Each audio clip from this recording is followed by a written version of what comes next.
মামুন, বলতে গেলে আসলে আর 12 ঘন্টার মতো সময় বাকি আছে প্রচারণা, যেহেতু রাত 12টার মধ্যেই প্রচারণা বন্ধ করে দিতে হবে। এরপর এর মধ্যে এই যে সময়টা, সেই সময়টা প্রার্থীরা সর্বোচ্চ পর্যায়ে আসলে কাজে লাগানোর চেষ্টা করছে। তবে তারা বলছেন শিক্ষার্থীর সংখ্যা উপস্থিতি কম, যার কারণে তারা সময়টা কম পেয়েছেন। সেই কম সময়ের মধ্যে তারা তাদের জায়গা থেকে সর্বোচ্চ যে চেষ্টা, সেই চেষ্টাটুকু আসলে করেছেন। আমার সামনে আছেন আসলে কয়েকজন প্রার্থী আছেন, তারা সকাল থেকে এখানে 0 পয়েন্ট এলাকায় তারা প্রচারণা করছেন। আমি যদি একটু তাদের সাথে একটু কথা বলি, আপনি কোন পদে লড়ছেন, পাশাপাশি এই যে শেষ মুহূর্তের প্রচারণায় কেমন সাড়া মিলছে আসলে? আচ্ছা দেখুন, আমি মোহাম্মদ মাহবুবুল হাসান, আমি বাংলাদেশ জাতীয়তাবাদী ছাত্রদল মনোনীত প্যানেল থেকে নির্বাহী সদস্য পদে প্রতিদ্বন্দ্বিতা করছি। আজকে প্রায় 3 যুগ পরে চট্টগ্রাম বিশ্ববিদ্যালয় কেন্দ্রীয় ছাত্র সংসদ নির্বাচনের যে প্রক্রিয়াটি শুরু হয়েছে, আসলে শিক্ষার্থী এবং হচ্ছে যে যারা ভোটার রয়েছে, যারা প্রার্থী রয়েছে, আমরা আমাদের সকলের মাঝে একটা উৎসবের আমেজ কাজ করছে।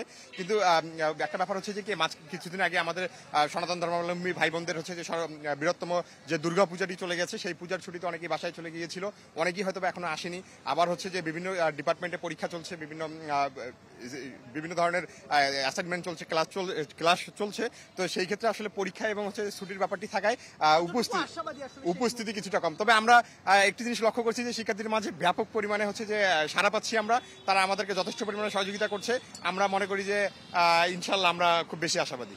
আরেকজন প্রার্থী আছেন, আমি যদি আপনার কাছে আসলে জানতে চাই যে আসলে কি প্রতিশ্রুতি দিচ্ছেন, মূলত যে প্রতিশ্রুতি আসলে দেখে শিক্ষার্থীরা আপনাকে ভোট দিবে বলে কেন মনে করছেন? আসসালামু আলাইকুম, আমি ইয়াসির আরাফাত তাসকিন, আমি সোহরাওয়ার্দী হল সংসদ থেকে বিজ্ঞান গবেষণায় নির্বাচন করতেছি।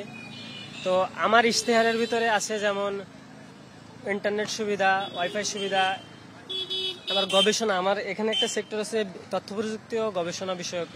তো আমাদের এইখানে অনেক দিন ধরে দেখা যাচ্ছে যে গবেষণার যে সেক্টরটা, এটা চট্টগ্রাম বিশ্ববিদ্যালয়ের প্রেক্ষিতে খুবই কম অবস্থান। তো শিক্ষার্থীদের জন্য আমি গবেষণায় কাজ করব। অনেক আশাবাদী, রিস্ক করতেছি, তবে অনাবাসিক শিক্ষার্থী আমাদের বেশি, সেক্ষেত্রে শহরে যে শিক্ষার্থী আছে ওনাদের সাথে রিস্ক করাটা একটু কষ্টকর হয়ে যাচ্ছে।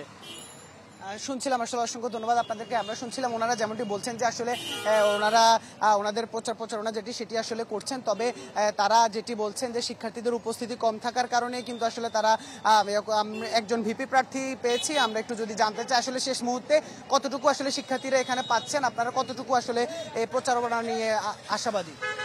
আসলে এর পূর্ববর্তী সময়ে যদি আমরা নির্বাচনের আমেজটা তেমন দেখি না, কিন্তু গত 2 দিন ধরে কিন্তু নির্বাচনের ভালো একটা আমেজ দেখতেছি। যেমন আমরা যখন গতকালকে হলে হলে বিভিন্ন রুমে গিয়েছি, ভোটাররা আসলে প্রার্থীদের কাছ থেকে বিভিন্ন প্রতিশ্রুতি জানতে চাচ্ছে।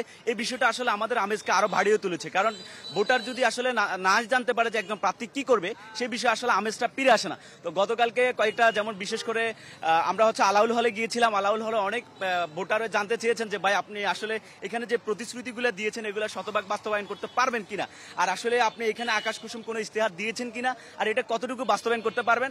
আপনি যদি শতভাগ বাস্তবায়ন করতে পারেন তাহলে আমরা আপনাকে ভোট দেব। আসলে এই প্রশ্নগুলো যদি প্রতিটা ভোটারে করতো তাহলে আমাদের মাঝে আরেকটা আমেজ ফিরে আসতো। অসংখ্য ধন্যবাদ। আসলে শুনছিলাম তারা যেমনটি বলছেন যে আসলে ভোটাররাও জানতে চাচ্ছেন যে প্রতিশ্রুতিগুলো আসলে দিচ্ছেন সেগুলো আসলে কতটুকু বাস্তবসম্মত। সবকিছু মিলে আর অল্প কয়েক ঘন্টা বাকি আছে, এর মধ্যে জমজমাট চলছে প্রচারণা। মামুন, ধন্যবাদ আপনাকে।